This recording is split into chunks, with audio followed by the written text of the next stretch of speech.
Seigneur. Merci Père. Que toute la louange et la gloire te reviennent. Nul n'est semblable à toi. Merci Seigneur. Gloire te soit rendue. Merci Jésus. Merci Jésus. Merci Jésus. Merci Jésus. Merci Jésus. Merci Jésus. Merci Jésus. Alléluia. Gloire soit rendue à Dieu. Merci Jésus. Merci. Merci. Oui, merci à Jésus. Parle encore. Parle encore. Dis quelque chose à Jésus ce soir.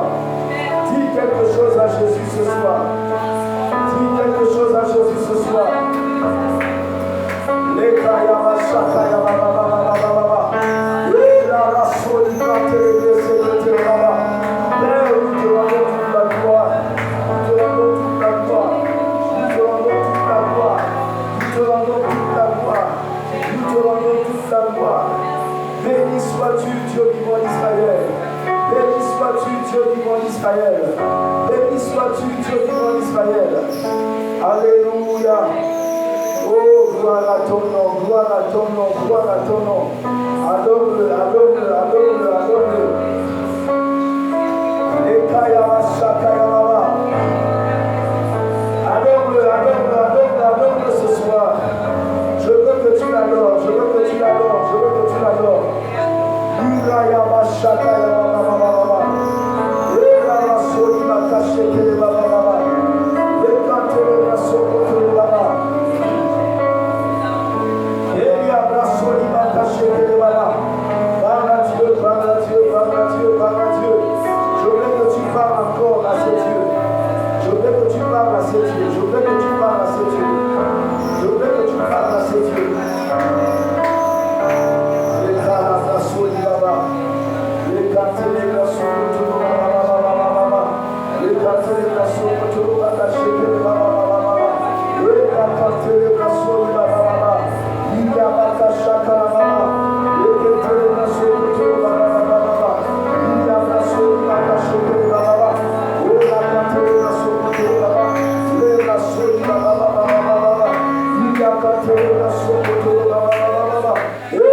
Père, nous te disons merci ce soir. Nous te disons merci ce soir. Nous te disons merci ce soir. Nous te disons merci ce soir. L'Irayama Shakayama. Que ton esprit nous assiste ce soir. Parle encore à ton cœur. Parle à ton cœur, parle à ton cœur, parle à ton cœur.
C'est très important de comprendre cela.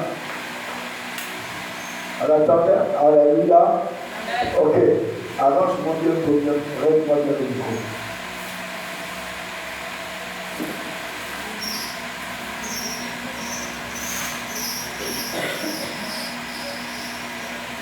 Alléluia. Amen. Alléluia. Amen. Alléluia.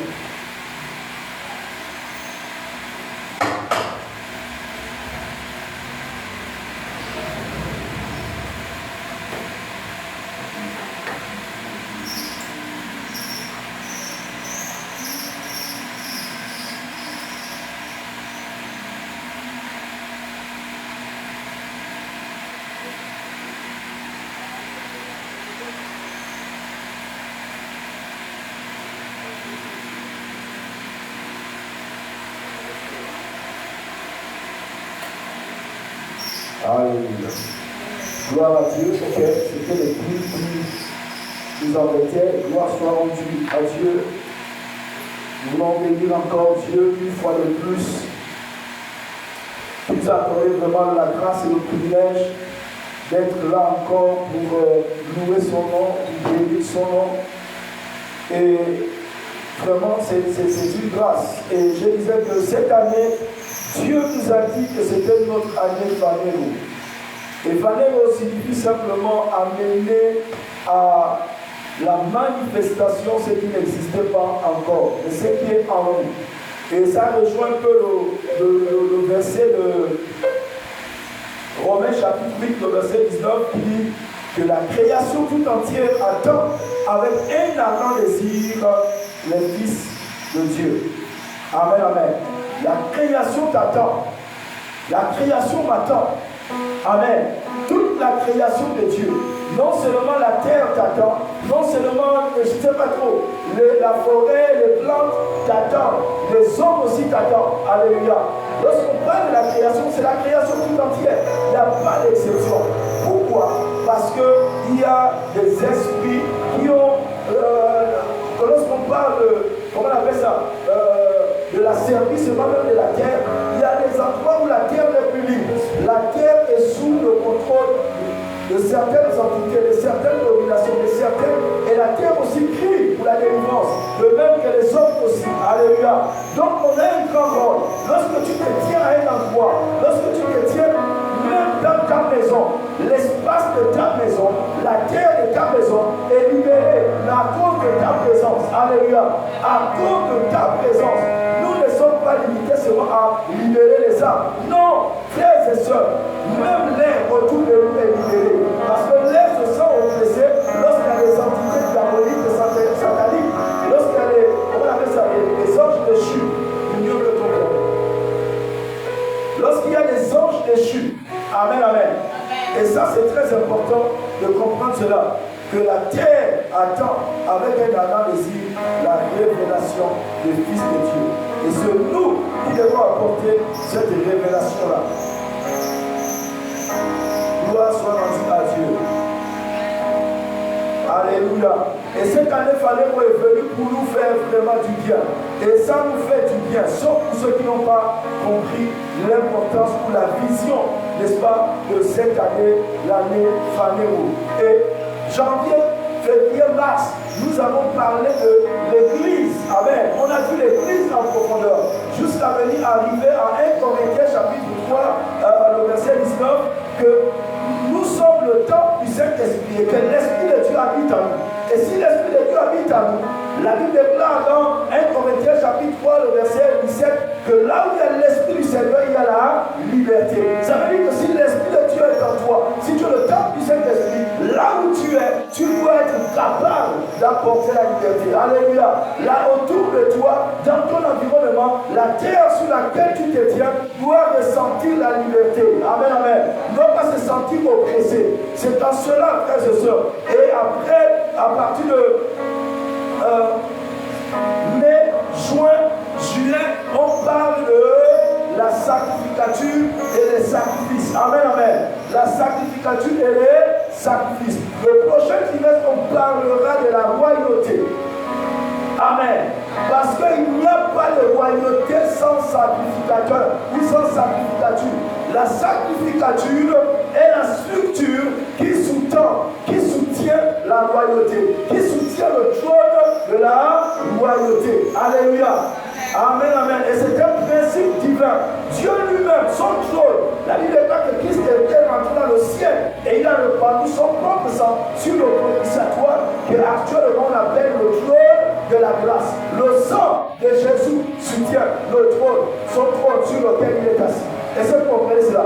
Donc la sacrificature soutient, sous-tend la royauté. Voici pourquoi il faut comprendre les étapes par lesquelles Dieu nous fait passer. Alléluia.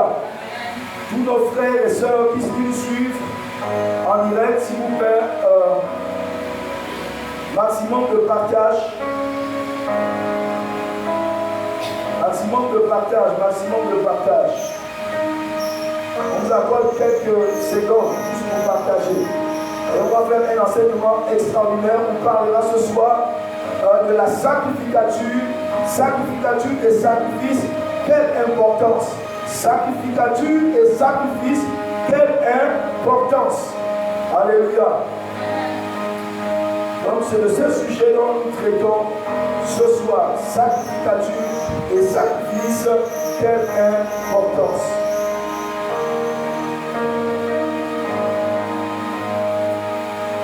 Gloire soit rendue à Dieu.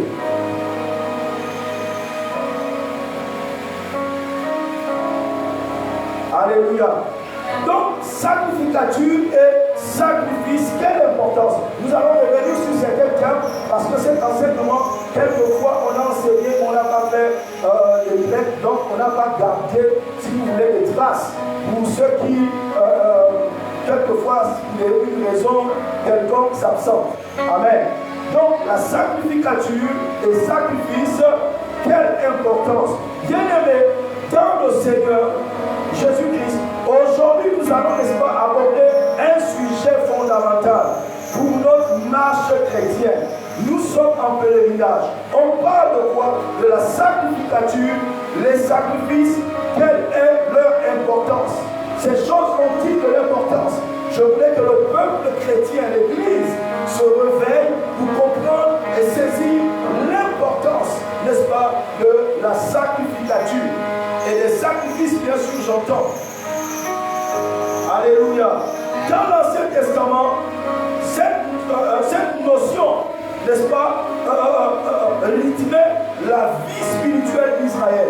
Dans l'Ancien Testament, lorsque nous ouvrons les livres de l'Ancien Testament, nous voyons que la sacrificature et les sacrifices étaient au quotidien de la vie du peuple d'Israël. Alors, si c'était au quotidien de la vie du peuple d'Israël, cela est toujours d'actualité et cela est de l'importance pour nous. Nous devons saisir cela. Dans le Nouveau Testament, elles prennent, n'est-ce pas, un sens encore plus profond et personnel. Amen. Dans le Nouveau Testament, ces sacrifices de l'Ancien Testament prennent un sens plus profond et personnel. Amen. Donc chacun d'entre nous, autant que nous sommes, nous devons saisir l'importance de la sacrificature et des sacrifices. Diminue-moi le piano, s'il te plaît. Les gens qui sont en ligne. Alléluia. Gloire soit rendue à Dieu. Donc nous allons voir le premier point. Ok, nous comprenons que ce concept, c'est comprendre qui nous sommes et ce que Dieu attend de nous. Amen. Comprendre qui nous sommes et ce que Dieu attend de nous. Ok, merci, le son est meilleur. Voilà. Parce que le vent, tout ça, ça dérange énormément. Amen. Gloire soit rendue à Dieu. Donc, le premier point que nous verrons, on fera la sacrificature, que la sacrificature est une institution divine. C'est Dieu qui a institué cela. C'est une institution. Elle ne vient pas des hommes. Elle vient de Dieu. Amen.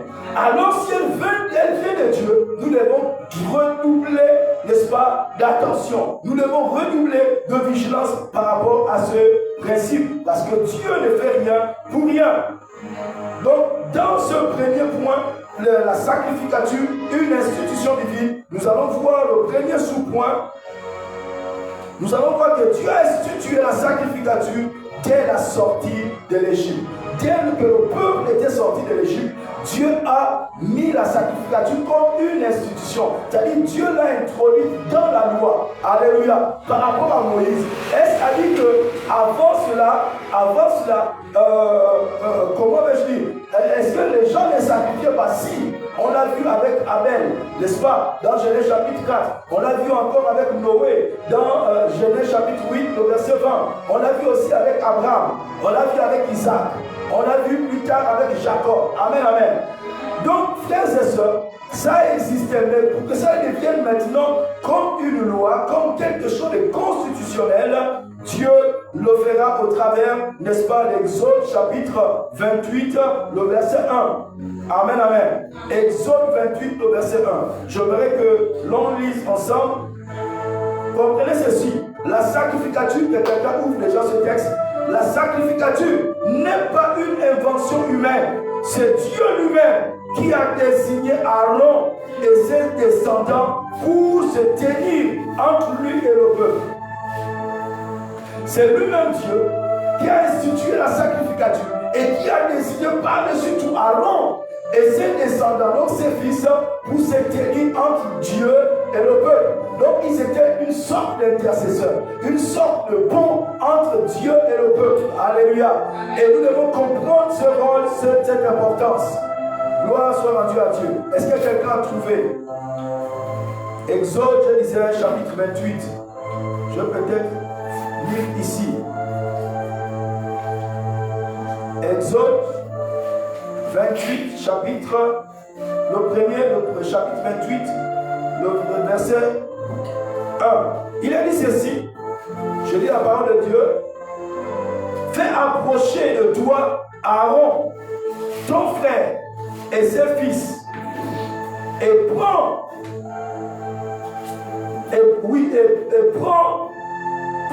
parmi les enfants d'Israël, pour les consacrer à mon service dans le sacerdoce. Aaron et les fils d'Aaron, Nadab, Abihu, Éléazar, Itamar. Amen.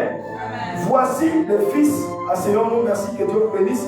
Voici les fils que Dieu dira, c'est Dieu lui-même. Personne ne peut s'arroger le titre de sacrificateur sans que cela Dieu ne l'ait désigné, sans que Dieu ne l'ait choisi. Ici, dans tout Israël, Dieu choisit une famille, Aaron, le père et les fils. Alléluia. Amen, amen. Pourquoi Dieu fait-il cela? Pourquoi Dieu, en parlant de la sacrificature, pourquoi Dieu fait-il cela? Dieu choisit-il un homme et ses descendants pour se tenir entre lui et le peuple? Pourquoi Dieu fait-il cela?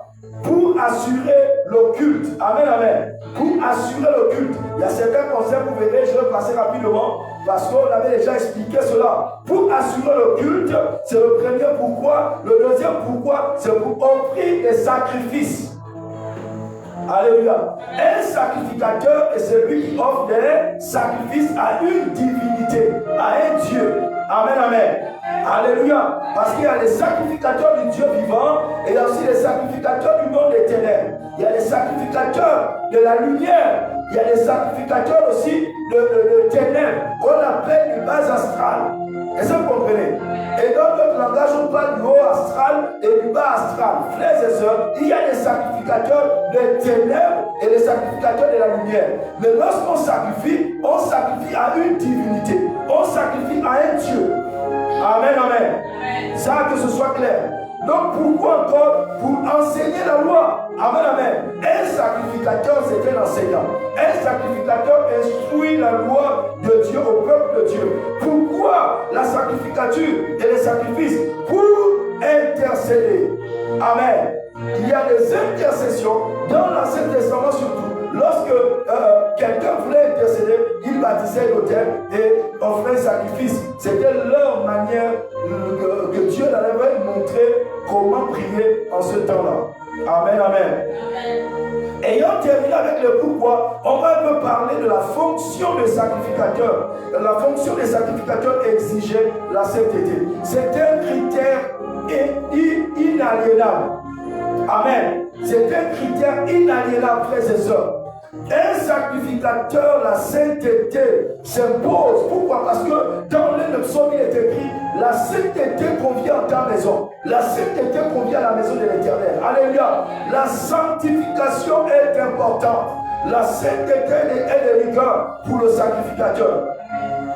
Donc les sacrificateurs devaient être mis à part, vivre dans la pureté et l'obéissance. Amen, amen.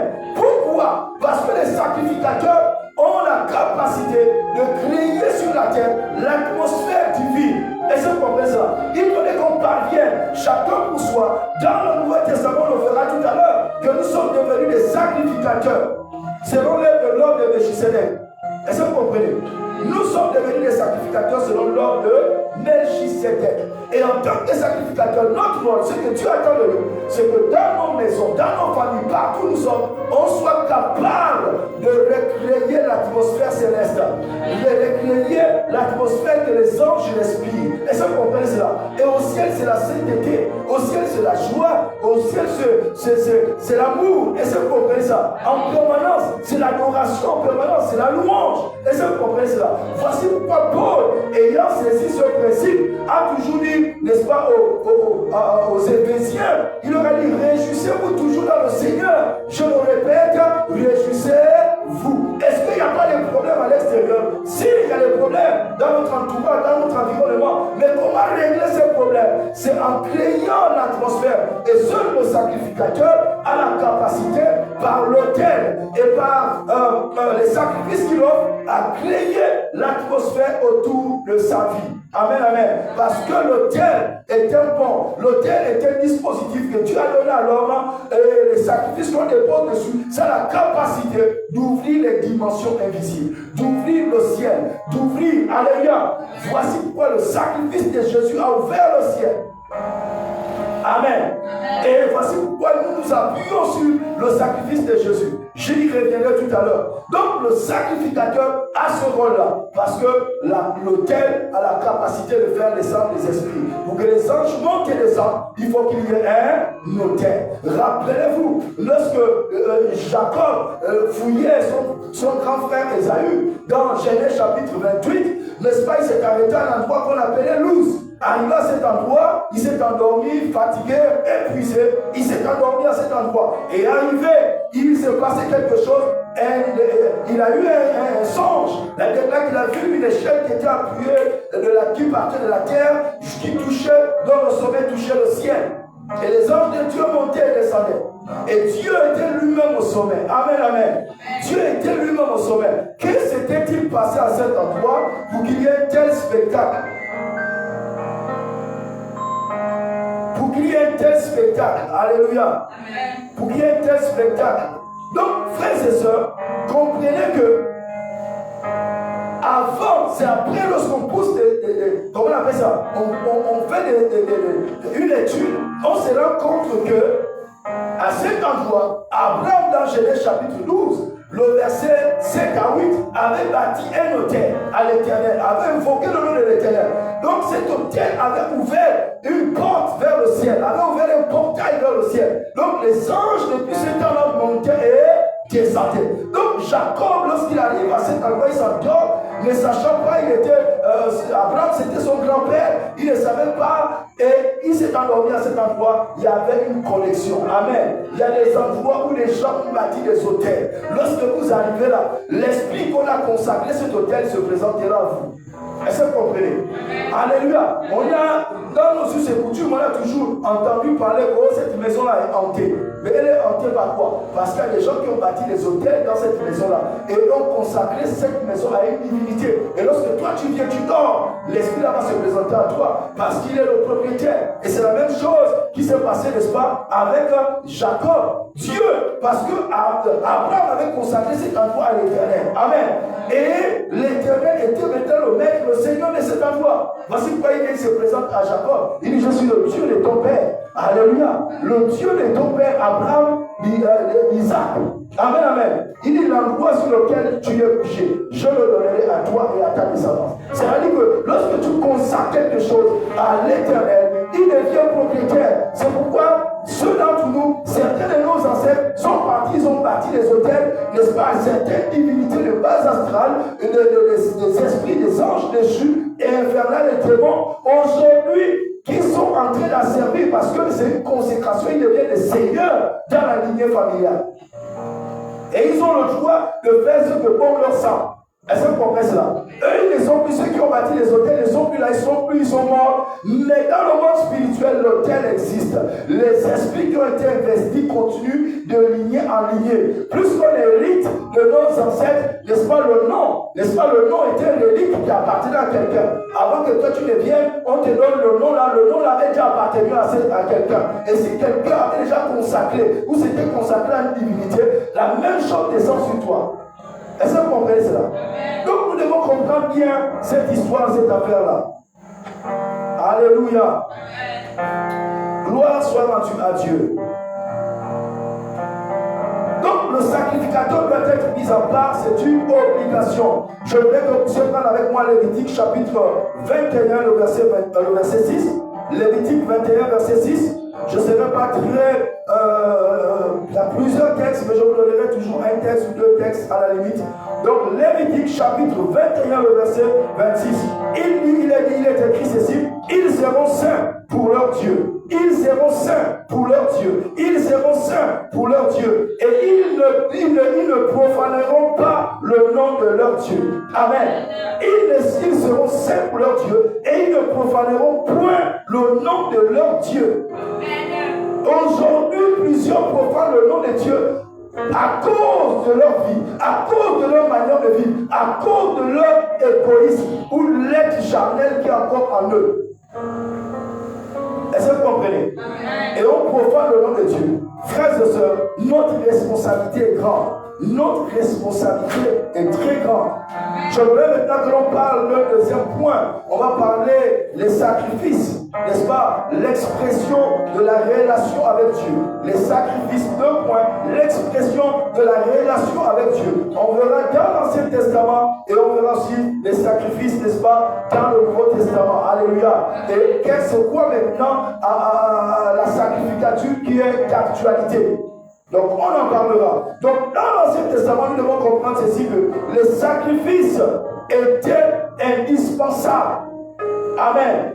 La vie quotidienne d'Israël était rythmée par les sacrifices. Donc les sacrifices étaient indispensables dans l'Ancien Testament. Indispensables pour l'expiation des péchés.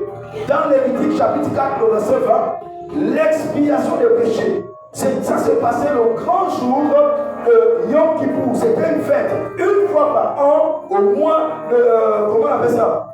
Oui, lors de la fête de Yom Kippour, le souverain sacrificateur prenait 2 boucs. Il y avait ce qu'on appelle le bouc Azazel et le bouc de l'Éternel. N'est-ce pas? Les 2 boucs venaient devant l'Éternel et le souverain sacrificateur, n'est-ce pas, imposait ses mains sur la tête, n'est-ce pas, de ces 2 animaux. Alléluia. Et on égorgeait, on recueillait le sang. Et plutôt on égorgeait le bouc qui était consacré à l'Éternel. Et le bouc Azazel, sur lequel on avait chargé les péchés, on le prenait, on l'amenait dans le désert. Et on l'égarait, il allait se perdre dans le désert. Amen. Et ça, c'est comment on appelle ça? L'expiation du péché.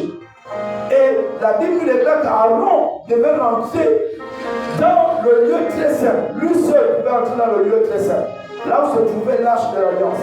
Et le couvercle de l'arche de l'Alliance, c'était le propitiatoire. Il y a 2 chérubins, n'est-ce pas, qui regardaient le propitiatoire, l'endroit où on versait le sang.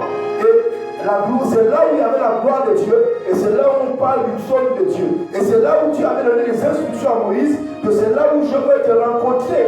Lorsque j'ai une rencontre avec toi, c'est là où je te rencontrerai. Alléluia. Donc, ça c'était la première condition. Dans l'Ancien Testament, indispensable. La deuxième condition, c'était la communion avec Dieu. Dans Lévitique chapitre 3, tout le chapitre nous parle de conditions pour communier avec Dieu. Alléluia. On ne rentre pas avec Dieu en communion comme cela. Non. Le Dieu à ce temps-là, il était exigeant. Il fallait des sacrifices, il fallait qu'une victime meure. Parce que l'homme était pécheur, tu ne peux pas directement rentrer en communion avec Dieu. Et Dieu avait substitué cela au sacrifice des animaux. Donc l'homme venait avec le sang, avec plutôt son animal, il posait les mains sur la tête de l'animal, il transférait son péché sur l'animal, et l'animal lui transférait, si vous voulez, l'innocence. Mais nous allons nous rendre compte au fur et à mesure que nous allons descendre qu'à un moment donné, ces sacrifices étaient inefficaces. Mais nous n'en sommes pas encore là. Donc, c'était pour la communion avec Dieu. Aucun pécheur ne peut rentrer à la présence de Dieu si ce n'est pas le sang. Et c'est vous comprenez. Parce que dans le sang, il y a l'âme qui intercède. Selon Lévitique chapitre 11, le verset 17. Amen. Nous devons faire très attention.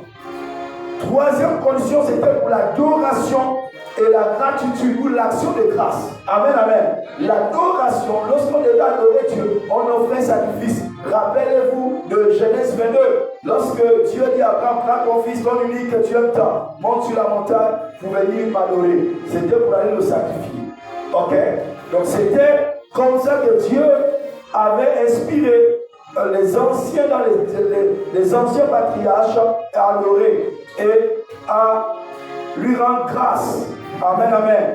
Et cela vous lirez Lévitique chapitre 7, le verset 12 à 15. Lévitique chapitre 7, le verset 12 à 15.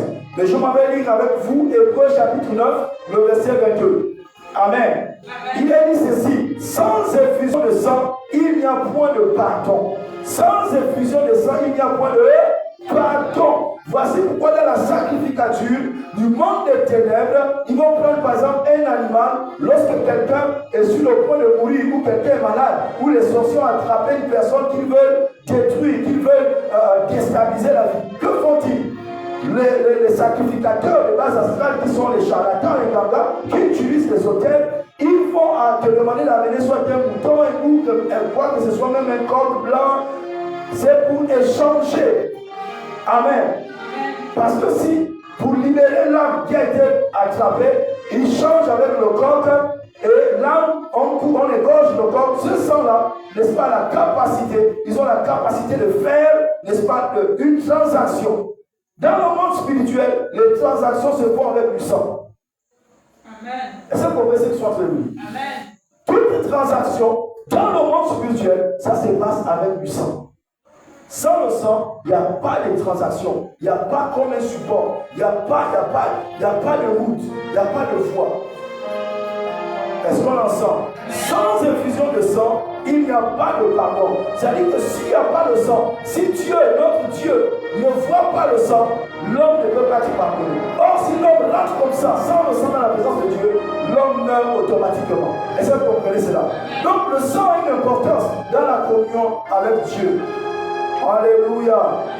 Nous allons parler maintenant des sacrifices.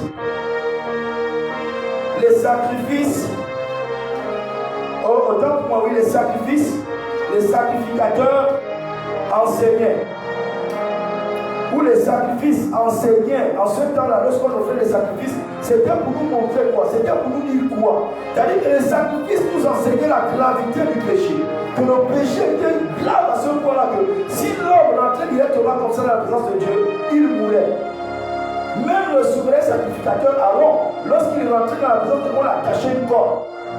Alléluia. Et les gens étaient à l'extérieur. Parce que s'il rentrait sans le sang, il tombait là-bas, il mourait. Et on devait le retirer. Personne ne devait pouvoir entrer là-bas pour aller au camp. Alléluia. Donc c'était une extrême gravité. Le péché avait une très grande gravité.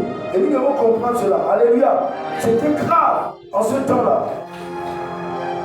Donc, les sacrifices enseignaient en ce temps-là aussi la nécessité d'un substitut innocent. Parce que même la bête que tu devais prendre, on devait l'examiner. C'était une bête qui n'avait pas de taches. Amen. Qui était sans taches. Alléluia. Donc qui était pur. Et ce qui devait venir substituer, c'est là son importance parce que prophétiquement, lorsque nous allons arriver tout à l'heure, n'est-ce pas, au sacrifice de Jésus-Christ, on va comprendre pourquoi il fallait un animal sans tache, qui n'était pas boiteux, ni mort, sans défaut. Alléluia. Pour substituer, n'est-ce pas, à l'homme qui était incapable de se tenir devant Dieu. Les sacrifices enseignent aussi depuis l'Ancien Testament la dépendance envers Dieu. Qu'on dépendait de Dieu. On dépend de Dieu. C'est très important de comprendre cela. La dépendance, alléluia, par rapport à Dieu. Quelqu'un qui offre ces sacrifices, c'est quelqu'un qui dépend de Dieu. C'est-à-dire que tu as choisi Dieu comme Seigneur. Si tu n'offres plus les sacrifices, ce n'est plus comment on appelle ça? Ce n'est plus ton Dieu. Alléluia. Et nous les chrétiens, nous devons être très sérieux avec la sacrificature que Christ nous nous a confié.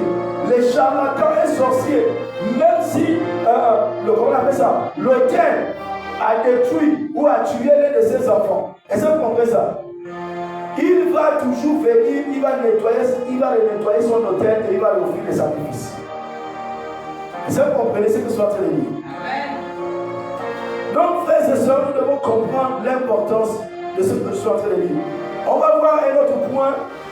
Nous allons parler de, en Jésus-Christ, tout change. La sacrificature de l'Ancien Testament change. Alléluia. La sacrificature de l'Ancien Testament change. En Jésus, tout a changé. Voici pourquoi vous devez comprendre qu'on ne doit plus exercer la sacrificature comme dans l'Ancien Testament. Au temps de la loi. Non, les choses ont changé complètement. Amen. Je voudrais qu'ensemble, que nous puissions lire ensemble Hébreux chapitre 5, le verset 27. Donc, Jésus devient le grand souverain sacrificateur éternel. Et il devient non seulement le grand souverain sacrificateur, mais il devient aussi l'agneau de Dieu. Et en même temps, il est sacrificateur, en même temps, il est le sacrifice. Est-ce que vous comprenez ce que je suis en train de dire? C'est ce que Jésus, Dieu a compilé tout ce qu'on faisait dans l'Ancien Testament. Tout ce qui exigeait plusieurs institutions. Mais Dieu a fédéré cela en Christ Jésus. Donc dans Hébreux chapitre 7, verset 27, il dit ceci. Il n'a pas besoin, comme les souverains sacrificateurs, d'offrir chaque jour des sacrifices. Car cela, il l'a fait une fois pour toutes, en s'offrant lui-même. Alléluia. Or, les sacrificateurs de ces temps-là offraient des sacrifices chaque jour. Matin, soir, matin, ils offraient des sacrifices. Mais Christ, il est venu une seule fois. Il s'est offert une seule fois pour toutes. Amen, amen. En sacrifice sur la croix, il est monté, il est rentré dans le ciel, il a répandu son propre sang sur le propitiatoire. Hébreux 10. Amen. Amen. Qui est devenu aujourd'hui le trône de la grâce. Christ est assis parce qu'il a terminé son sacrifice. Et il est souverain sacrificateur selon l'ordre de Melchisédek. Est-ce que vous comprenez ce que je suis en train de dire? Il s'est offert lui-même.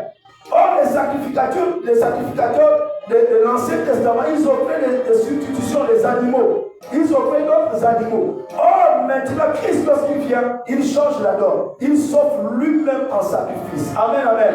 Pourquoi? Parce qu'il fallait un substitut innocent, qui n'était pas sans défaut. Or, Christ était sans péché. Il était le seul d'essence divine qui n'avait pas porté le péché. Il n'y a que celui qui n'est pas pécheur qui peut sauver le pécheur. Amen, amen. Et voici pourquoi Christ est venu. Il était l'agneau de Dieu. Jean-Baptiste l'a présenté, n'est-ce pas? Dans Jean chapitre 1, le verset, je crois, 19 ou 29. On lui dit, voici l'agneau de Dieu qui ôte le péché du monde. Donc il était en même temps l'agneau, mais en même temps sacrificateur. Donc il jouait, il cumulait les deux rôles. Il est en ressuscitant, il est rentré au ciel comme souverain sacrificateur et il est assis à la droite de Dieu le Père. La Bible déclare qu'il intercède pour nous. Amen, amen.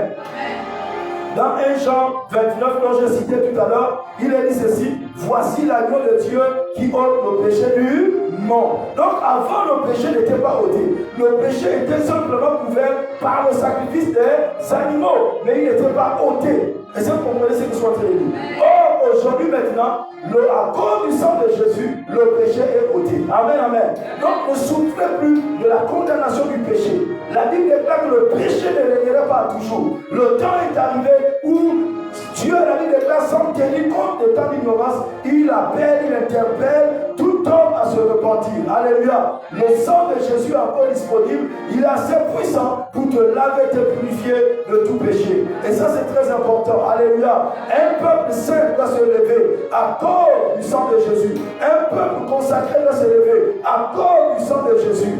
Alléluia. Oh, Abba Père, nous te disons merci pour ce soir. Jésus a accompli certaines choses. Il a accompli quoi? Le rôle du sacrificateur ou le sacrificateur. Il a accompli le rôle de sacrifice. Amen. Il a accompli le rôle de sacrificateur. Il a accompli le rôle du sacrifice. Amen. En même temps, il a été sacrificateur, en même temps, il est le sacrifice. Donc la sacrificature du croyant aujourd'hui. On parle maintenant de la sacrificature du croyant aujourd'hui. Comment cette sacrificature doit-elle s'exercer? Comment on doit percevoir cette sacrificature aujourd'hui? Amen, amen. Donc, tout croyant dans cette nouvelle dispensation qui est la dispensation de la grâce de l'Église, tout croyant, tous les croyants sont sacrificateurs. Amen. Tous les croyants sont sacrificateurs. Dans l'Ancien Testament, Dieu avait choisi seulement Aaron et ses enfants. Amen. Ce sont eux qui étaient les sacrificateurs. Mais aujourd'hui, il n'y a pas seulement une seule personne qui a été choisie, mais tous les croyants sont sacrificateurs. Jésus a aboli quoi? La séparation. Amen, amen. Il n'y a plus la séparation de classe. Plus personne ne doit être intermédiaire entre Dieu et les hommes. Non. Ou médiateur entre Dieu et les hommes. Dans le Nouveau Testament, tout croyant en Jésus-Christ, je précise, n'est-ce pas, ou en Christ, est sacrificateur. Nous allons voir tout à l'heure Apocalypse chapitre 1, le verset 6, mais on peut aussi descendre jusqu'au verset 10. Amen, amen. Donc Jésus abolit quoi? La séparation.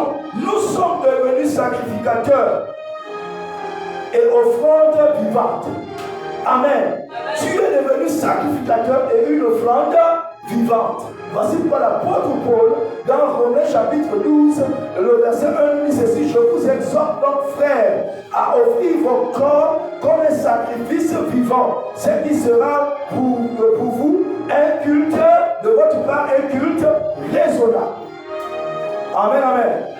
Donc il est important de comprendre cela. 1 Pierre chapitre 2, le verset 9. 1 Pierre chapitre 2, le verset 9 nous dit ceci.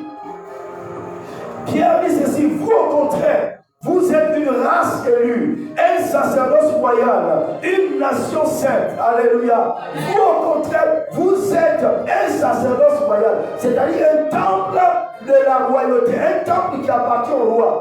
En même temps, tu es un temple, mais en même temps, tu es consacré pour la royauté. Donc, tu es un sacerdoce royal. Il dit: tu es un peuple, tu es un peuple, tu es une race élue. Nous sommes en Christ Jésus, une race élue, frères et sœurs. Nous sommes élus en Christ. Que personne ne vous mente, que personne ne vous dise le contraire. Nous sommes une race élue en Christ.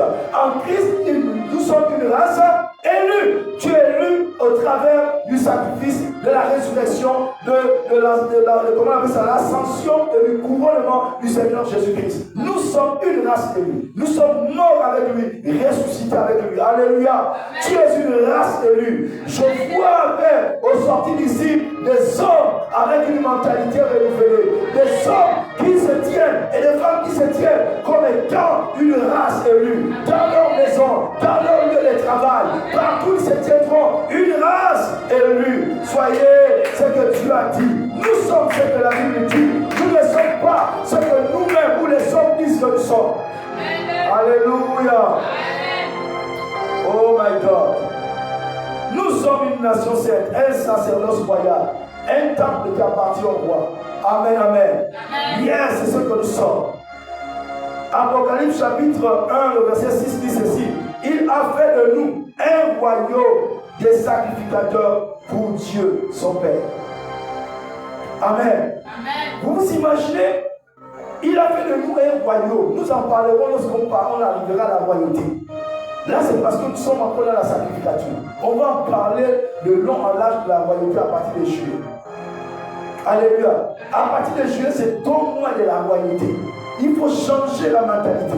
Il faut renouveler ton intelligence. Il faut te considérer dorénavant comme une reine, comme un roi. Une reine a une manière de se comporter. Un roi a une manière de se comporter. Une manière de parler. Une manière de s'exprimer. Alléluia. Une certaine prestance. Est-ce que vous comprenez ce que je suis en train de dire? Tu dois bien faire des choses, je ne sais pas trop, d'une telle bassesse. Tu dois sortir de ces choses. Alléluia. Donc il a fait de nous un royaume des sacrificateurs pour Dieu son roi. Je suis un sacrificateur pour Dieu. Je suis un roi, un royaume sur la terre. En d'autres termes, je représente le royaume de Dieu. J'ai la responsabilité en tant que sacrificateur de faire descendre l'atmosphère céleste sur la terre. Les anges, lorsque je comprends que je suis sacrificateur, je offre des sacrifices sur l'autel de la croix. Je n'ai pas besoin de bâtir un autre autel. Mon autel par excellence, c'est la croix. Amen. Donc lorsque je m'approche de Dieu, Hébreux chapitre 10, le verset 10 dit ceci, le verset 19, Hébreux 10, 19 dit ceci.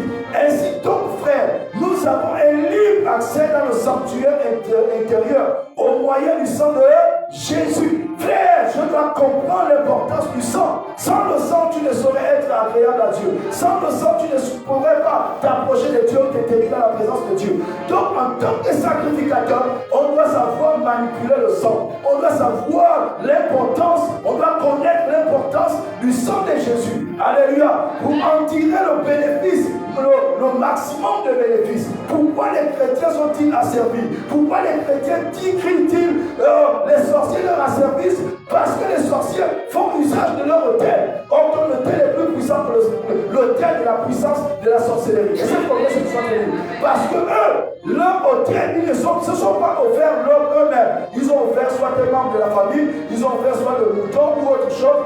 Mais toi, ton autel, Christ s'est offert lui-même. C'est son propre sang qu'il a placé sur son autel. Donc ton autel est plus puissant. Aucun autel n'existe dans les cieux, sur la terre, sous la terre, dans la mer. Plus puissant que l'autel, n'est-ce pas, érigé par Dieu, par Jésus-Christ sur la croix. Alléluia. La croix est ton autel où tu peuples ta victoire. C'est sur la croix que tu peuples ta délivrance. C'est sur la croix que tu peuples ta liberté. C'est sur la croix que tu peuples ton élévation, ta gloire. Sans autel, il n'y a pas d'élévation. Et c'est pourquoi cela. C'est l'autel qui consacre la royauté. C'est l'autel qui consacre les rois. Oh my God, oh my God. Est-ce qu'on est ensemble? Je parlais de quelques sacrifices.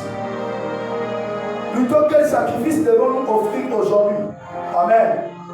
Quel sacrifice devons-nous offrir aujourd'hui?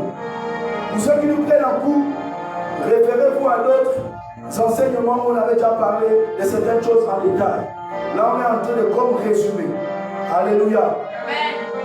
Parce que bientôt, juin passera, on va passer à une autre étape et à une autre vitesse.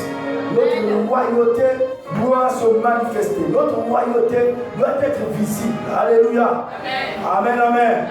Il n'y a pas un roi qui existe sans domaine. Il y a un domaine où tu dois régner. Il y a un espace où tu dois régner. Mais l'espace là, quelquefois, t'attend. Et toi, tu le tardes encore. Voici pourquoi Dieu réveille notre intelligence que vous pouvez soyez des sacrificateurs. Des sacrificateurs qui sachent manier, n'est-ce pas, leur arme qui est l'autel et le sacrifice qui est le sang. Amen, amen. Donc, quel sacrifice devons-nous offrir aujourd'hui en tant que chrétiens dans le Nouveau Testament? Quel sacrifice? Le premier sacrifice que Dieu demande, c'est nos vies.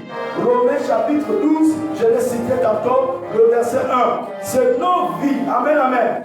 Le seul sacrifice vivant, saint et agréable à Dieu, c'est ta vie, c'est ton cœur que Dieu demande. Dieu a besoin de ta vie. Dieu a besoin de ton cœur. Frères et sœurs, tu dois consacrer ta vie à Dieu. Paul dit ceci, je vous exhorte à offrir vos corps. Amen, amen. Le premier sacrifice, c'est ton corps qui doit être consacré à Dieu. Ton corps doit être séparé, mis à part. C'est le temple de Dieu. Alléluia. C'est comme le tabernacle. C'est le tabernacle qui séparait les choses saintes qui étaient à l'intérieur du tabernacle et les choses profanes qui étaient à l'extérieur. Ton corps est cette barrière-là. Alléluia. Donc ton corps doit être consacré à Dieu. Ton corps ne doit pas être un instrument de débauche. Ton corps ne doit pas être un instrument, je ne sais pas trop, mais ton corps doit être un instrument, un sacrifice vivant à l'Éternel. C'est qui c'est dont tu parles, un culte raisonnable. Amen. Donc le premier sacrifice qu'on doit offrir, c'est nos vies. Ce sont nos vies. Ce qui est un sacrifice vivant, c'est agréable. Rappelez-vous, nous sommes le temple du Saint-Esprit. Donc, dans un temple, on offre quoi? Des sacrifices. et c'est toi, le premier sacrifice est ta vie. Seigneur, je me voici. Je viens déposer ma vie sur l'autel. Lorsque tu dis je viens déposer ma vie sur l'autel, dans ton esprit, tu te vois toi-même te placer sur la croix. Seigneur, me voici. C'est ce que Paul a fait dans le Colossiens chapitre 2, le verset 20. Il a dit, ce n'est plus moi qui vis, j'ai été crucifié avec Christ. Amen, amen. Si je vis dans la chair, je le vis. Je sais que je vis dans la chair, je le vis dans la foi au Fils de Dieu qui est mort pour moi. Toi-même, tu vas te voir, tu vas te percevoir comme étant placé sur l'autel de la croix. Oh my God. Deuxième sacrifice qu'on offre aujourd'hui, quels sont quels sacrifices devons-nous offrir aujourd'hui? Premier sacrifice, c'est nos vies. Deuxième sacrifice, notre louange. Selon Hébreux chapitre 13, le verset 15. Un sacrifice de reconnaissance. Amen, amen. Notre louange est un sacrifice de reconnaissance. Hébreux chapitre 13, le verset 15. Il dit, le fruit de nos lèvres qui confesse son nom. Amen. Ce n'est pas le sacrifice de corps, de moutons, de bœufs, je ne sais pas trop de boucs, comme dans l'Ancien Testament. Non. Au travers du sacrifice de Jésus, au travers de la mort et le sang de Jésus, nous offrons à Dieu notre louange. Nous offrons à Dieu notre reconnaissance. Alléluia. Deuxième type de sacrifice, ce sont nos œuvres et nos dons. Amen. Nos œuvres et nos dons sont des sacrifices. Frères et sœurs, ce que tu fais au quotidien sont des sacrifices. Ta vie au quotidien est un sacrifice. Tes œuvres font partie des sacrifices. Des dons font partie de sacrifices. Hébreux chapitre 13, le verset 16. Je voudrais qu'on lise ce texte. Hébreux 13, 16. Je lisais Hébreux 13, verset 16. J'ai lu la parole de Dieu. Le verset 16, il dit ceci, et n'oubliez pas la bienfaisance et la libéralité, car c'est à de tels sacrifices que Dieu prend plaisir. Amen, amen. N'oubliez pas la bienfaisance, faire le bien aux gens, la liberté, la libéralité, le don, la capacité de donner. Alléluia. La capacité de venir à l'aide.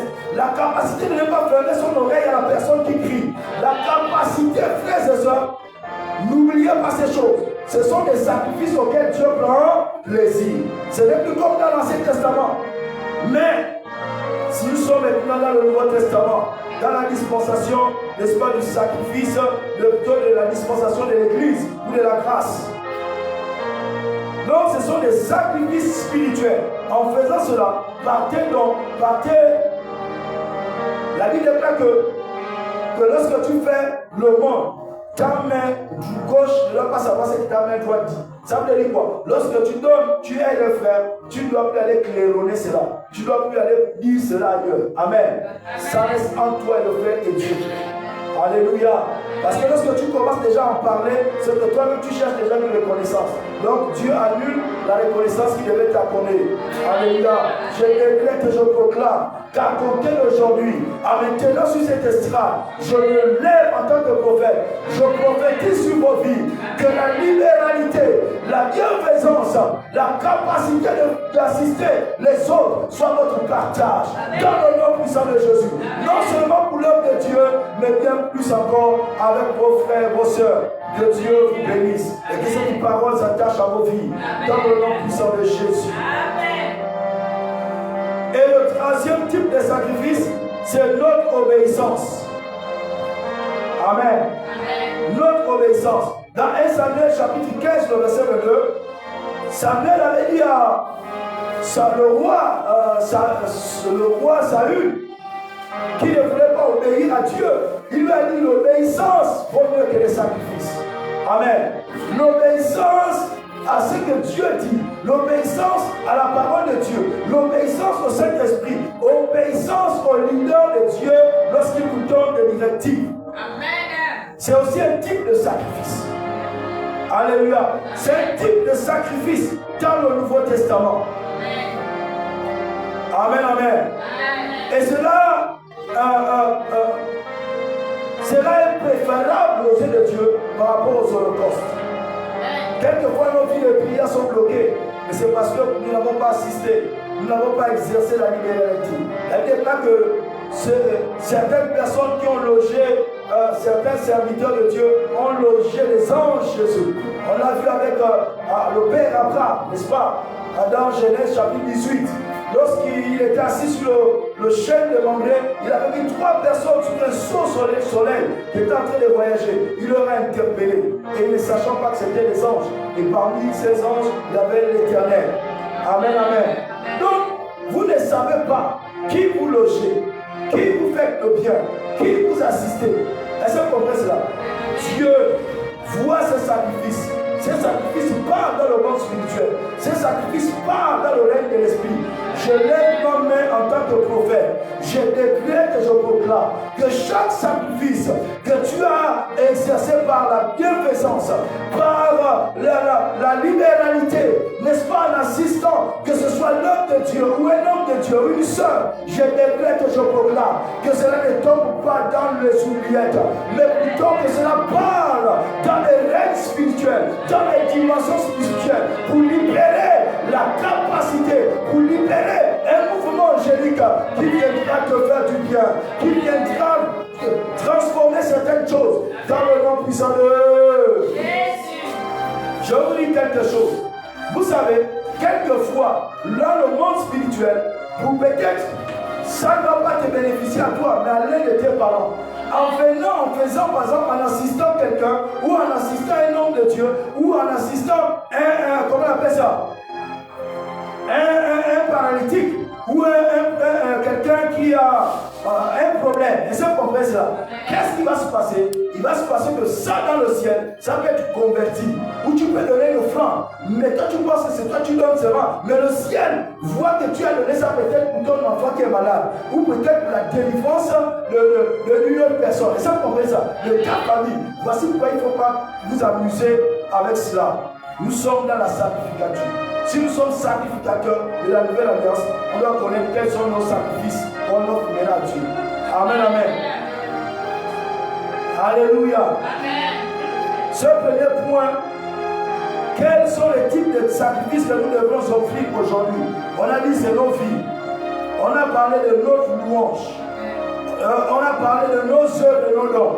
On a parlé de notre obéissance. Parce que je vais prendre un autre point maintenant. L'importance de la sacrificature et des sacrifices aujourd'hui. L'importance de la sacrificature et des sacrifices aujourd'hui. Quelle est l'importance de la sacrificature et des sacrifices aujourd'hui? Pourquoi vais-je consacrer ma vie au Seigneur? Pourquoi vais-je consacrer ma jeunesse au Seigneur? Pourquoi vais-je me donner à Dieu et me priver des joies du monde? Pourquoi? C'est quoi exactement l'importance? Quelle importance que cela revêt? Alléluia. Amen. Donc je voudrais simplement dire, s'agissant de ce point, qu'il définisse notre identité spirituelle. L'importance de la sacrificature et des sacrifices aujourd'hui définissent notre identité spirituelle. Amen. Amen. Ton identité spirituelle est définie par les sacrifices que tu fais, que tu déposes, que tu donnes. Parce que si tu n'as pas une certaine identité, tu ne pourras pas faire les sacrifices que tu fais. La libéralité n'existe pas dans ce monde. Lorsque quelqu'un te donne quelque chose, il veut obtenir quelque chose, sinon de plus grand chez toi. Est-ce que vous comprenez cela? Lorsqu'un homme vient vers toi, d'un femme, il te propose par exemple, tu ne sais pas trop, même 1 million, 2 millions, simplement pour sortir ou coucher avec toi. Sache qu'il veut prendre quelque chose de plus grand dans ta vie. Est-ce que vous comprenez ce que je suis en train de dire? Non, dans ce monde, il n'y a rien de gratuit. Vous comprenez? Alléluia. Donc, nous comprenons ceci que nous ne sommes pas des simples croyants. Nous sommes sacrificateurs.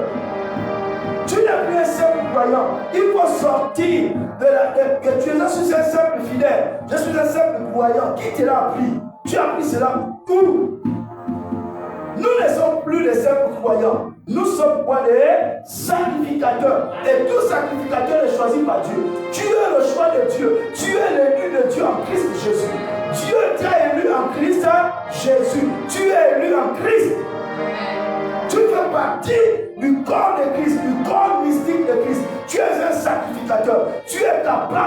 Si tu comprends ce que c'est la sacrificature, de commencer à offrir des sacrifices et créer l'atmosphère dans ton environnement pour créer un pont entre le ciel et la terre, que les anges montent et descendent. Amen, amen. Ne vous y trompez pas. Pour que votre commerce marche, il faut comprendre la sacrificature. Parce que tous ceux qui sont dans le commerce, que ce soit le commerce, que ce soit la politique, que ce soit dans le monde, dans tous les domaines, pour que ça marche, il faudrait que tu sois un sacrificateur. Il faudrait que tu ailles où, en d'autres termes, tu dois aller contracter, faire des alliances avec un sacrificateur sur les hôtels. Est-ce que vous comprenez ce que je suis en train de dire? Donc, il faut créer un pont, une ouverture pour les expliquer, pour qu'ils créent la faveur, pour qu'ils ouvrent des portes. En d'autres termes, pour nous qui sommes des chrétiens, ce sont des anges. Amen.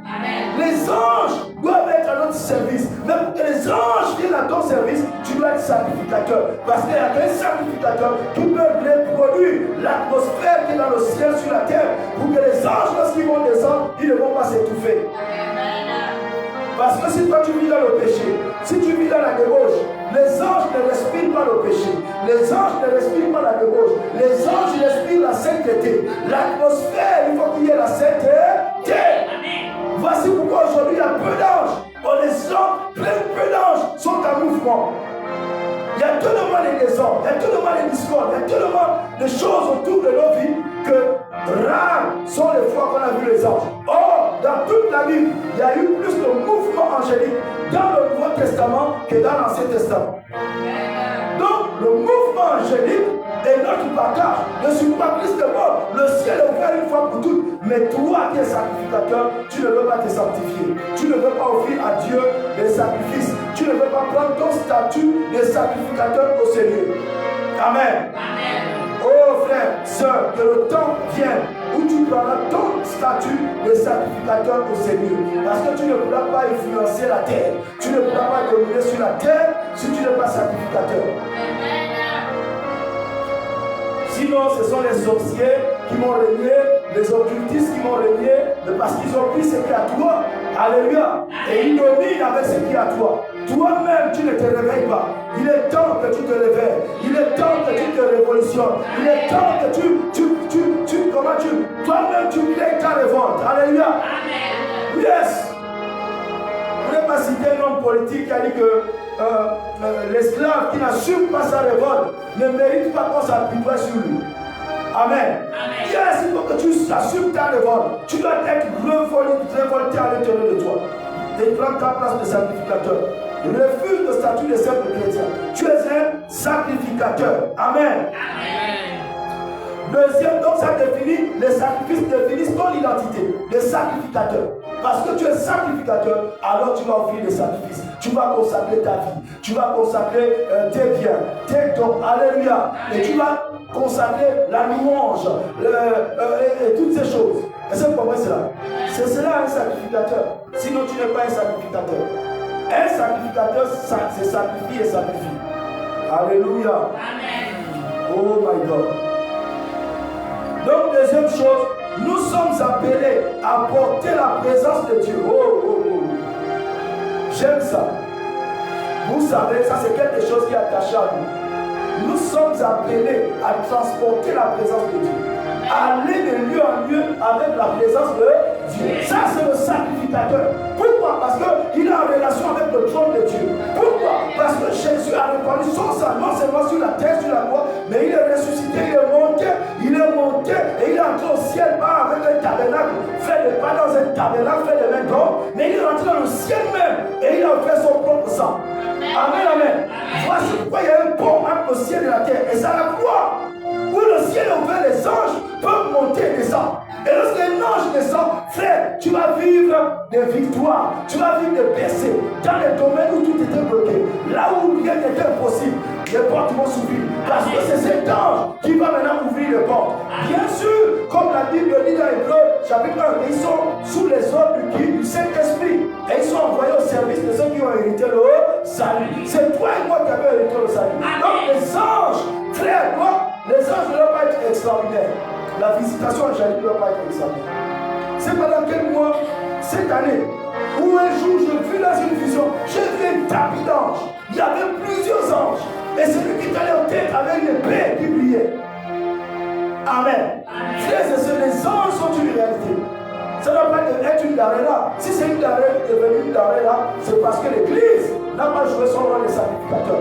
Parce que tu n'as pas pris ton rôle de sacrificateur au sérieux. Alléluia. Nous portons la présence de Dieu. Dans l'Ancien Testament, c'était les sacrificateurs qui portaient la présence de Dieu. Frère, si tu portes la présence de Dieu, tu es sacrificateur et que tu portes la présence de Dieu. Frère, partout où tu te tiens, la présence de Dieu aussi se tiendra. Partout où tu te tiendras, le ciel se tiendra. Partout où tu te tiendras, la vie de là où il y a l'Esprit du Seigneur, il y a la liberté.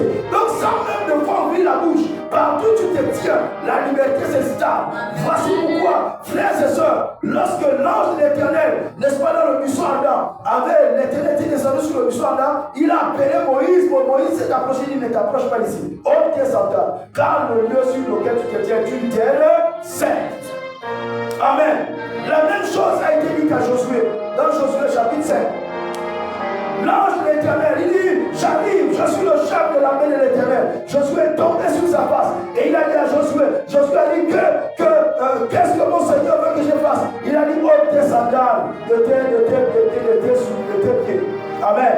Car la terre sur laquelle tu te tiens est une terre sainte. Donc partout où c'est tout ce qui se tient dans la présence de Dieu, poser les pieds, l'endroit était devenu automatiquement un endroit saint, un endroit sanctifié. C'est pour ce que je suis en train de dire. Je t'avais déjà fait le témoignage ici, alors que j'étais à peine quelques mois, à peine un mois, n'est-ce pas, dans le Christ Jésus, j'étais venu descendre habiter chez ma tante, qui était une grande, qui était de renommée internationale. Mes frères et sœurs, à cause de ma présence dans ces lieux, ces esprits étaient venus lui dire, ces démons, ces esprits qui travaillent avec elle, sont venus lui dire, nous ne pouvons plus être dans ta maison parce que ta maison devient la maison de Dieu. Je n'aimerais que je proclame que par ta présence, là où tu te tiens, là où tu dors, si tu réalises ton identité de sacrificature, j'ai dit tu vas imposer la gloire de Dieu dans ces lieux, tu vas imposer la présence de Dieu dans ces lieux. Je vois en toi un instrument de Dieu, je vois en toi une femme qui va s'élever et imposer la présence de Dieu. Je vois la présence de Dieu qui défère les liens de la sorcellerie. Je vois la présence de Dieu mettre à l'échec toute ingénierie. Je vois la présence de Dieu ouvrir les portes de Dieu de la même manière que l'arche de l'Éternel avait ouvert, n'est-ce pas, Jéricho, le Jourdain, autant pour moi, le Jourdain s'était ouvert à cause de la présence de l'arche de l'Éternel. Oh, la présence de Dieu est maintenant en toi. Tu es le temple de Dieu. Tu dois prendre conscience que là où tu te tiens, la présence de Dieu aussi se tient à cet endroit. La présence de Dieu aussi se tient à cet endroit. La présence de Dieu aussi se tient à cet endroit. Dans le nom puissant de Dieu. Donne-moi un bon amen.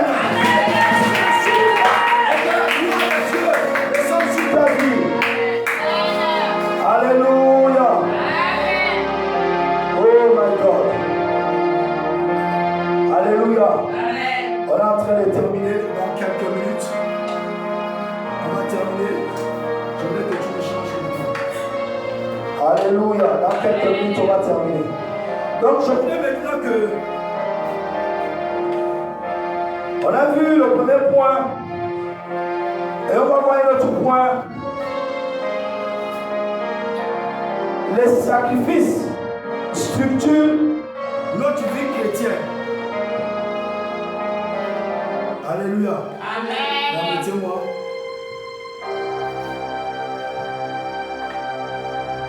Juste rechange quelques minutes.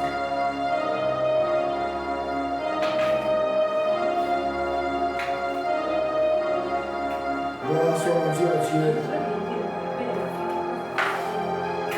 Jesus.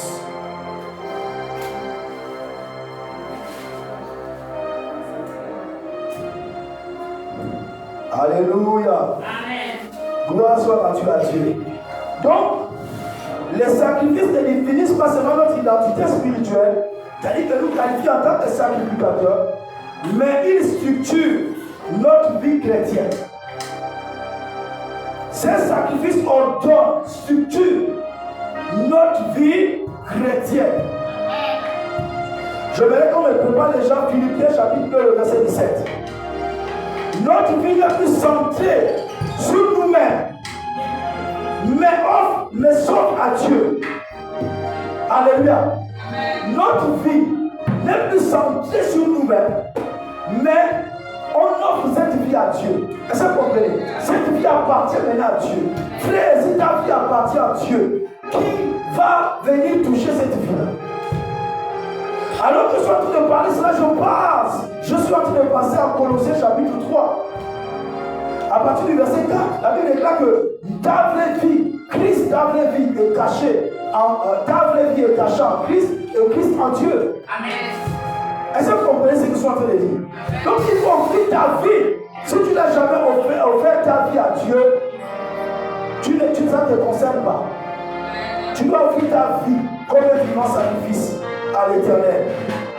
Ça c'est la première chose. Chaque décision, chaque action, chaque parole devient une offrande spirituelle. Chaque décision, dès l'instant où tu as offert ta vie à Dieu, ta vie a été offerte à Dieu. Chaque décision, chaque parole, chaque parole qui sort de ta vie, chaque action devient une offrande spirituelle. Nous sommes des sacrificateurs selon la nouvelle alliance. Amen. Et nous offrons des sacrifices. Et nous sommes en train de voir que cela structure notre vie. Nous ne regardons plus qu'à nous-mêmes. Parce qu'on a notre vie, on l'a prise, on l'a offerte à Dieu. Lorsqu'on t'injurie, c'est Dieu qui doit être ton juge. Lorsqu'on te méprise, c'est Dieu qui doit être ton juge. Lorsqu'on vient quoi que l'on te fasse, c'est Dieu qui doit être ton juge. Tu ne dois plus te venger toi-même. Parce que ta vie ne t'appartient plus à toi. Est-ce que vous comprenez? Mais quelquefois nous violons cette alliance. Nous-mêmes nous voulons faire justice. Nous-mêmes on veut se prendre pour quelque chose. Nous-mêmes on veut se justifier. Nous-mêmes on veut se faire prévaloir. C'est une erreur. Ça veut dire que tu n'as jamais encore offert ta vie. Si tu avais déjà offert ta vie à Dieu, tu devais laisser Dieu te justifier. Tu devais laisser Dieu te révéler. Tu devais laisser, mais toi-même, tu cherches des voies et moyens pour t'approcher aux hommes, pour qu'on te voie aussi. Non, tu n'as pas besoin de ça. Alléluia. Amen. Donc, Philippiens chapitre 2, le verset 17, il dit ceci. Nous dit ceci. Même si j'essaie des libations, disait Paul, pour le sacrifice et le service de votre foi, je m'en réjouis. Et en ce moment-là, il était en prison, on l'a enchaîné. Avant sa mort, il parle aux chrétiens de Philippe. Il écrit une lettre. Amen, amen. Il dit aujourd'hui, je suis sacrifié à cause de vous, parce que j'ai prêché l'évangile. Amen. Et on m'a attrapé, on m'a mis en prison. Je sers des sacrifices, mais je m'en réjouis, je suis content. Amen, amen. D'être un sacrifice, un sacrifice qui sera pour vous bénéfique. Alléluia. C'est ce que Paul nous dit ici. Donc, notre vie ne nous appartient plus. Ça appartient à Dieu. Le même Paul dira dans les Philippiens que la mort n'est qu'un gain. Amen, amen. Donc, frères et sœurs, c'est très important de comprendre cela. Le dernier point avant de parler de l'application pratique. Donc, les sacrifices nous rappellent la responsabilité d'intercéder. Ça c'est un point important. Les sacrifices nous rappellent la responsabilité d'intercéder. Les sacrifices nous rappellent la responsabilité d'intercéder. Parce que nous sommes sacrificateurs. Alléluia. En tant que sacrificateurs, nous avons le devoir d'intercéder pour nos familles, nos églises, nos nations. Amen. En tant que sacrificateurs, nous avons la responsabilité d'intercéder, frères et sœurs, pour nos familles, pour nos foyers, pour les membres de l'église, mais en même temps aussi pour la nation. C'est nous qui sommes les vrais sacrificateurs de la nation. Est-ce que vous comprenez cela? Les autres n'ont fait que copier, usurper. Ce sont des voleurs. Je vous dis, s'il y a confrontation entre toi et eux, quelqu'un qui connaît la sacrificature, tu les mettras mal. Est-ce que vous comprenez ce que je suis en train de dire? Donc, tu dois comprendre l'importance de la nécessité d'intercéder. de ta famille, intercéder pour tes enfants, intercéder pour ton foyer, intercéder, n'est-ce pas, pour l'église, les frères et sœurs pour l'église. Actuellement, nous sommes dans une zone de turbulence, nous sommes dans une zone de forte attaque. Dans les jours qui viennent, tu vas commencer à développer cela. Amen. Tout ce qui arrive n'est pas en vain, mes frères et sœurs. On vient nous couper, nous sélectionner les cartes de compteurs, tout cela nous vole. On arrive encore, tout ce qui arrive n'est pas anodin. Derrière, il y a des attaques qui se lèvent. Amen, amen. Parce que nous sommes venus pour bousculer les choses, pour renverser l'ordre satanique établi. Les choses ne doivent plus être les mêmes. Les princes, les dominations, les hauteurs, les ténèbres qui dominent en ces lieux, à cause de notre présence, si nous sommes sacrificateurs et si nous transportons la présence de Dieu, les choses ne doivent plus jamais être les mêmes. Ceux qui dominaient, la Bible déclare que les ténèbres ne régneront pas toujours. Et dans, comment on appelle ça, Job, il est dit ceci, dans Job 22, il est dit ceci, c'est l'homme qui fait cesser les ténèbres. Donc nous sommes venus en ces lieux, nous sommes sacrificateurs et nous devons faire cesser les ténèbres. Oh, je vois les ténèbres cesser dans ta vie. Amen. Je vois les ténèbres cesser dans ta famille. Amen. Je vois les ténèbres cesser. Le règne de ténèbres s'arrêter, n'est-ce pas, dans tous les ténèbres de ta vie, parce que tu t'es levé en tant que sacrificateur pour jouer le rôle, pour le faire Dieu t'a établi sur la terre. Amen. Alléluia. Oh my God. Donc Ézéchiel chapitre 22, le verset 30 dit ceci. Dieu dit à Ézéchiel, je cherche un homme parmi eux. Il dit, je cherche parmi eux un homme qui élève un mur, qui se tienne à la brèche devant moi. Amen. Le mur de la prière. Tu montes sur le mur de la prière pour intercéder. Dieu cherche parmi nous. Dieu cherche parmi nous. Oh, je prie ce soir que Dieu te trouve. Je prie ce soir que tu sois cette personne. Je prie que tu sois ce soir cette personne qui s'offre à Dieu. Je prie que ce soir la faveur divine soit sur ta vie. Je prie que ce soir le ciel te localise comme une femme, comme un homme de prière. Un homme qui se tient sur le mur pour intercéder pour sa famille, pour s'intercéder pour l'église, pour intercéder pour la nation. Alléluia. Dieu cherche des hommes. Dieu cherche des hommes. Que tu sois cet homme et cette femme dans le nom de Jésus. Amen. Oh my God. Amen, amen. Amen. Je suis quasiment à la fin. Je veux parler de l'application pratique. Déjà 20 heures et quelques. Maintenant, comment appliquer cela concrètement aujourd'hui? On nous dit marcher dans la sainteté. Alléluia. Le premier point, la vie pratique, c'est marcher dans la sainteté. La sacrificature exige la séparation du péché. Marcher dans la sainteté, crée l'atmosphère de sanctification, de séparation avec le mal. Deuxième point, offrir notre vie chaque jour. Tu dois offrir ta vie chaque jour. Ce que je fais, ce que je dis, ce que doit glorifier Dieu, ce que je fais, ce que je dis doit glorifier Dieu. Amen. Amen. Je suis en train de montrer pratiquement comment on doit faire. Troisième point, développer une vie de louange et d'action de grâce. Développer une vie de louange. Louez Dieu. Ne confondez pas votre vie en fonction de ce que vous voyez. Lorsque face à une difficulté, louez Dieu. Face à un problème, louez Dieu. Parce que tu es sacrificateur. Dieu ne t'a pas appelé à pleurer face au problème. Dieu t'a appelé à offrir des sacrifices. Offre le sacrifice. Pourquoi? Parce que tout est accompli. Lorsque tu te mettras à louer Dieu, tu vas créer un pont entre le ciel et la terre. C'est un sacrifice que tu mets sur ton tête. Comme, n'est-ce pas, dans Actes chapitre 16, on nous dit quoi? Paul et Silas à minuit, on les entend, tous les prisonniers les entendaient chanter les louanges de Dieu. Subitement, il y a eu quoi? Un tremblement de terre.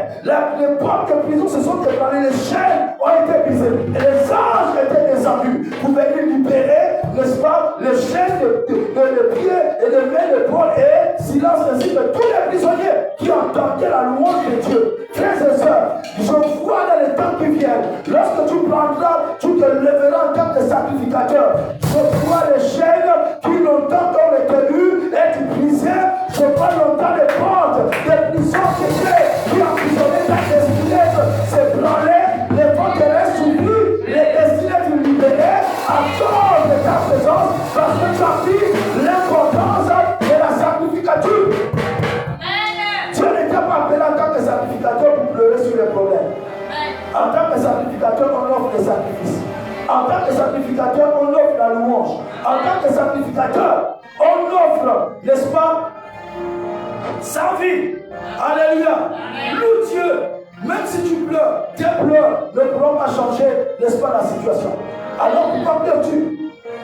Loue Dieu, parce que Christ a déjà tout accompli. Lorsque tu loues Dieu, tu mets un sacrifice sur l'autel de la croix. Alors les anges font des anges de monter. Lorsque les anges descendent, un seul ange est tellement puissant qu'il est capable de résoudre tous les problèmes de ta famille.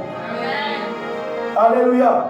Donc arrêtons de pleurer. Soyons des sacrificateurs. Église du Gabon, tu dois te positionner en tant que sacrificateur. Ainsi parle l'Éternel. Lorsque tu seras sacrificateur, alors ta loyauté sera visible. Alors lorsque tu parleras, ta parole sera un décret divin. Sera une loi irrévocable. Oh. My God, my God, my God. Jesus. Il faut être un intercesseur fidèle. Amen. Il faut être fidèle dans la communion avec Dieu. Dans l'intercession. Si tu as prié pour l'église, prie. Si Dieu t'a dit tous les jours, fais-le tous les jours. Prie pour l'église. Prie pour les membres de l'église. Prie. Sois fidèle. Alléluia. La Bible déclare que tout le monde proclame sa bonté. Mais où trouverons-nous un homme fidèle? Où trouverons-nous un homme fidèle? Dieu cherche des hommes fidèles, pas bon. Chacun proclame sa bonté, je suis bon. Non, on veut des hommes fidèles, intègres dans sa présence. Amen. Il faut servir avec zèle et excellence dans l'église et dans le monde. Il faut servir avec zèle et excellence dans l'église, mais aussi dans le monde. Alléluia. Tu peux pas dire que tu es excellent dans les choses du monde et à l'église tu n'es pas excellent. Tu as des problèmes avec Dieu. Il faut être excellent partout parce que l'excellence, en fait, c'est une nature. Ça fait partie de ton ADN. Alléluia. Même si ce n'est pas encore ça, lorsqu'on te voit, non, il y a quelque chose d'excellent dans la vie de cet homme. Alléluia. Il y a quelque chose de spécial. Lorsqu'elle touche, elle fait telle chose, il y a toujours une distinction. Amen. Que l'excellence soit ton partage. Je dis que l'excellence soit ton partage dans l'église. Et aussi dans le monde. Dans le monde. Dans le monde. Dans le monde. Alléluia. Ok. Je vais qu'on se lève maintenant. Bien-aimé, la sacrificature et les sacrifices ne sont pas les choses du passé.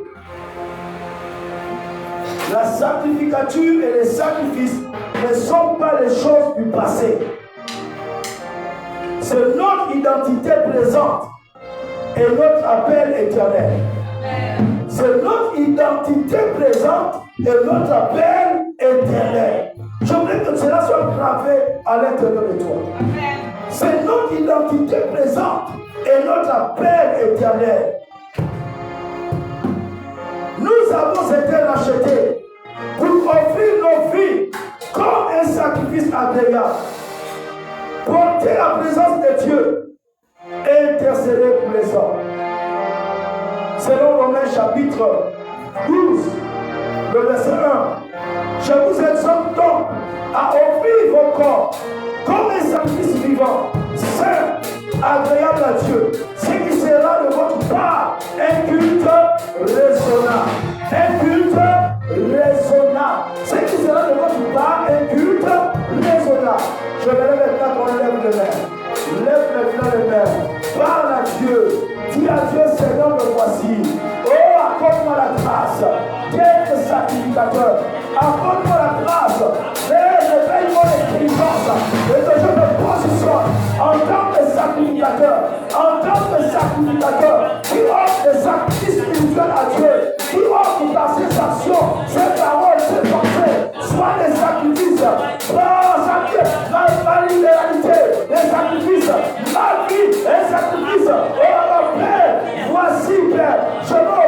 sacrifices spirituels. Je m'oublie des sacrifices spirituels. Je m'oublie des sacrifices spirituels. Je m'oublie des sacrifices spirituels. Père, me voici. Je vois ton nom. Je vois ton nom. De ta grâce, de l'onction, de la faveur divine. Pour ce temps, sois ton partage dans le nom de Jésus. Lève maintenant ta main droite avec moi. Lève maintenant ta main droite. Sois prêt à recevoir cette grâce. Sois prêt à recevoir cette faveur. Sois prêt à recevoir cette capacité. Sois prêt à recevoir, à prendre ta position de statut en tant que sacrificateur. Et que tu amènes le règne de Dieu là où tu es, là où tu te trouves, dans ta